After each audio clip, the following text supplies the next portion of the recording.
I was sitting up front, so I couldn't tell where the baskets passed. Okay. Our story for all ages this morning mentioned expanding circles. And that's a beautiful aspect of life and humanity. But as our circles expand and we get to know more and more people, we get to learn about more different kinds of people, and they help us understand more about ourselves. In that process, situations can be difficult because different people can annoy each other. Because we're different. We have different ways of doing things, different ideas about what is beautiful and good and right. We have different ideas of how things should be done, how things should be said. We have so many differences. And we've been going through this series about benefits of being a member of a group like UU Fayetteville. And one of the benefits of being a member of a group like this, one of the reasons to be a member of a group like this, as I mentioned last Sunday, is that this experience can teach us how to deal with difficult people, hopefully without being quite so difficult ourselves. And as we think about doing that, it's helpful for us to think about conflict. I've spent a lot of time learning about and writing about and teaching about conflict between people at the interpersonal level and at the organizational group level. And whenever I speak about conflict, I frequently tell people that we have to start with three presuppositions. First, conflict is inevitable. Conflict will always happen between people. And the only way to possibly avoid that is to live as a hermit without any interaction with anybody else. And even then, you might experience conflict. Second, the second presupposition of conflict between people is that conflict is neither good nor bad. It just is. It's not bad to have a conflict. The important thing, this is the third presupposition, is how we deal with it. How we deal with it can be good or bad, or healthy or unhealthy, however you want to think about that, constructive or destructive. So we constantly have conflict. In fact, I like to think of life as conflict. I think of ministry and leadership as conflict. In my roles as both educator and leader of this organization, I deal with conflict all the time. And it's never a surprise to me. The question is, how will I deal with this conflict? How will I help other people navigate this conflict at this time in a way that's best for everybody involved? And that's part of life. That's how we deal with difficult situations with each other. And I don't have time to go into all of this today, but there are different ways of dealing with conflict. And I like one model that has 5 different ways, so we might just completely run away from the conflict and not want to have anything to do with it, or we might decide to fight for our way, or we might find kind of an in-between ground, so we compromise, so you get part of what you want, I get part of what I want. There are different ways, and the best one in that model, I think, is Thomas Kilman. The most helpful way is collaboration, where we both work together well and we both get what we need. That's not always possible. And probably the most helpful thing that I learned about these different styles is that different conflict styles work best in different situations. So even though I said collaboration is kind of the ideal, well, one situation might call for something else. Maybe the conflict is so minimal that there's not really a reason for me to put in the time and effort and other resources to reach the collaboration. I might just say, okay, fine, have your way. So different conflict situations call for different styles. And we could talk about this for a long time. I told Charlotte right before the service that today's message is on a topic that I could talk about for 10 minutes or I could talk about it for 10 hours. But you don't want me to talk for 10 hours.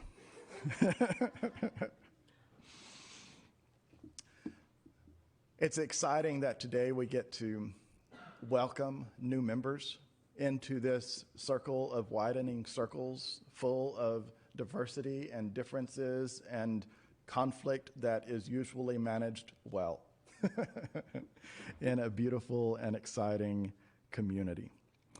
And so I invite our board president, Joe Ucolano, to come up and begin this ceremony, this new member ceremony.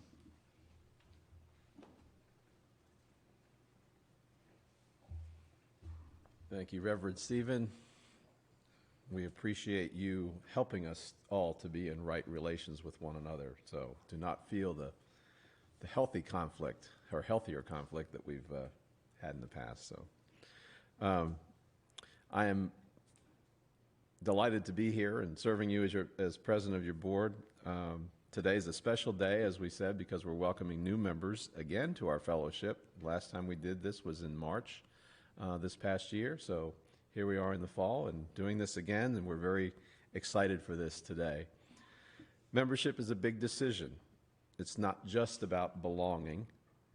It's a commitment to our covenant, to the vision and mission of this fellowship, as well as joining with all Unitarian Universalists in promoting our principles in the world around us. And so now I'm going to ask Stephen to return to say a few words as we continue our ceremony.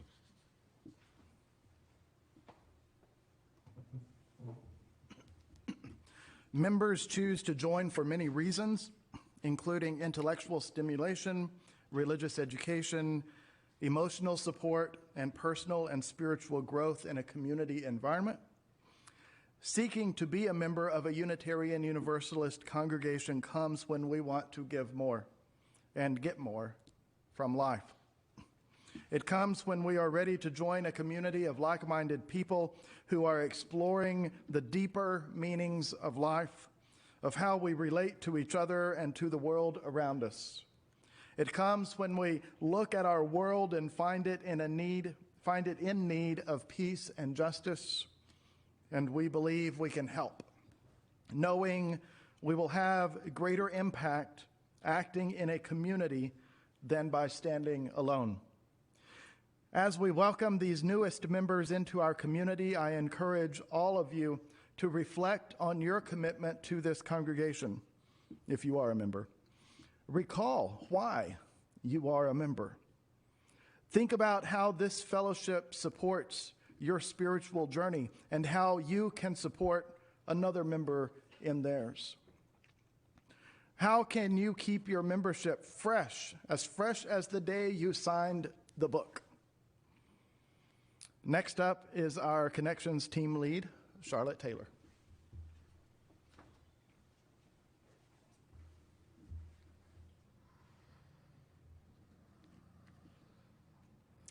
The welcoming ceremony is not just about our newest members, but it's about everybody in the fellowship. And we have our new member book out here, and it's been interesting today because several members have been coming down to check to see when they signed the book. And I look out over the congregation today and I see people who signed it many, many, many years ago, and others who signed it maybe 10 years ago, and of course some that just signed it. So it's a special book to come up and look at. And today is a special day because we all do reflect back on when we joined the fellowship. Here we've created a loving community where diversity is not simply accepted, it is celebrated.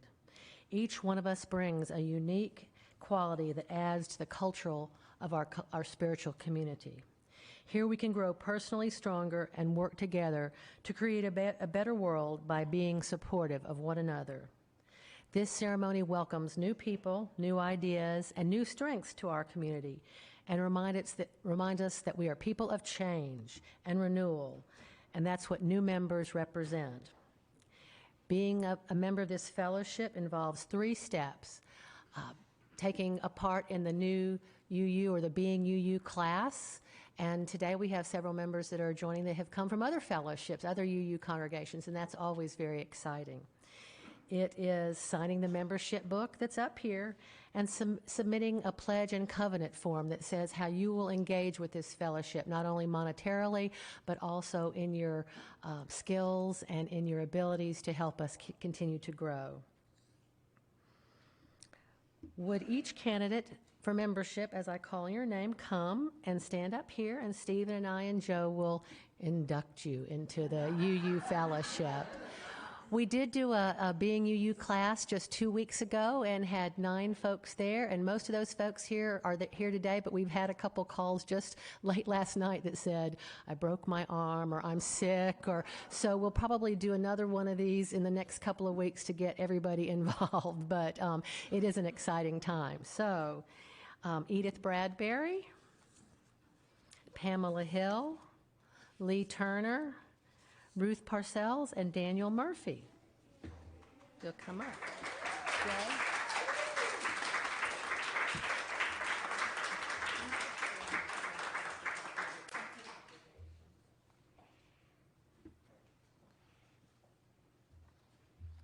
Welcoming these new people.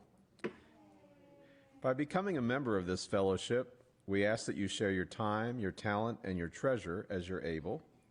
We ask that you be curious about this place, its people, this movement, our history, and become part of building our vision for the future. We ask that as you become settled, you come to trust us, to ask for help when you need it, and to give help to others as you can. And we ask that you nurture and support your fellow UUs as you grow and work together to create an environment that is warm and caring. All right, our new members, are you ready to commit yourself to this community, to Unitarian Universalism, and to its covenant of relationship? If so, please say, I am. Thank you. As Charlotte mentioned, on the tables, our treasured book of members. It tells a long and distinguished history of this congregation, a very human story of the life of a covenanted religious community. It is a story that is still being written, and now it will continue with your help. When you've signed, we have a certificate of membership and a welcoming gift for you today, a rose. If you haven't already signed the membership book, please take a chance to do that at the table now. And with this signature, you signify that you are in covenant with us. So after we have each of our new members sign, then we as the membership will welcome them as well. So hold on just a few minutes.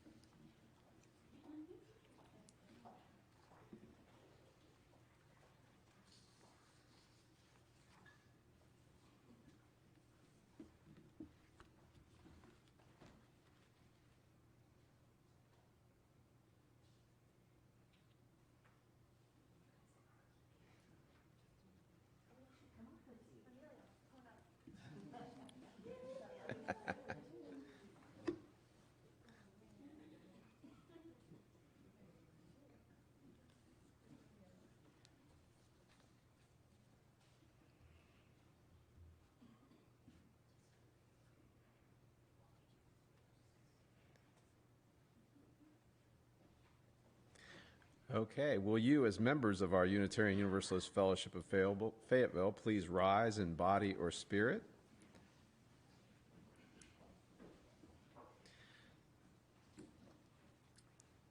As members of this congregation and keepers of this congregation, we are asked to share with these new members the passion and promise that we bring to this community.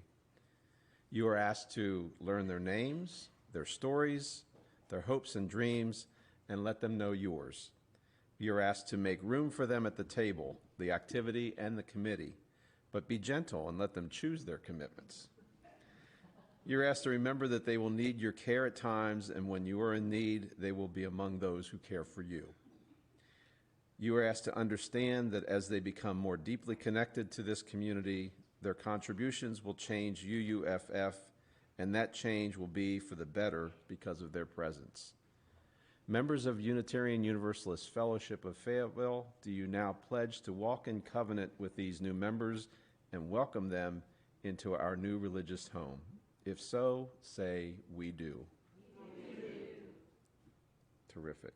Please remain standing. Reverend Stephen.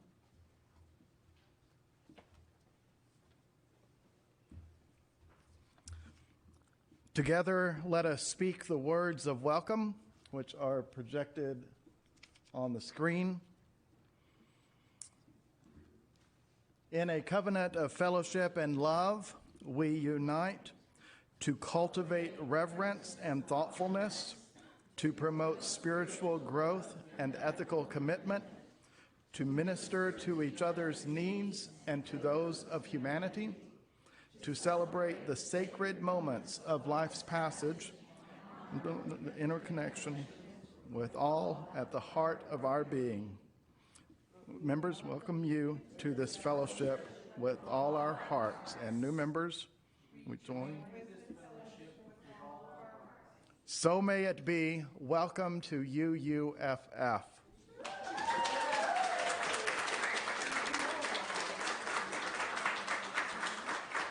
And it is our tradition in each new member's service to have this special hymn, "This is your house." This house is yours. Both are true. And you may return to your seats. But stay standing if you will, because you'll want to, if you're able, you'll want to stand for this one.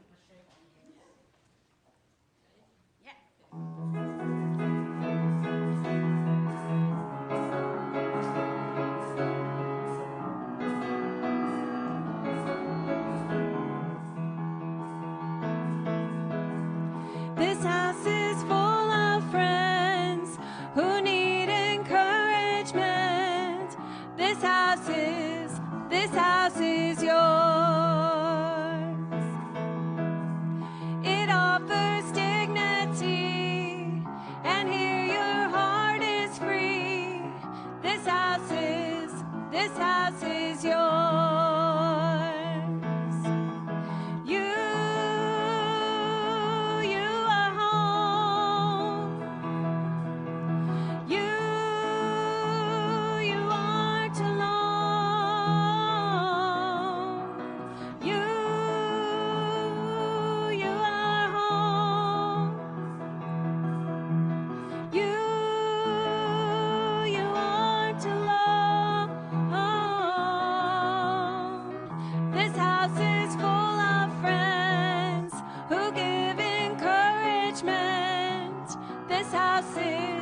This house is yours. It offers dignity, and here your heart is free. This house is yours. You are home. You aren't alone.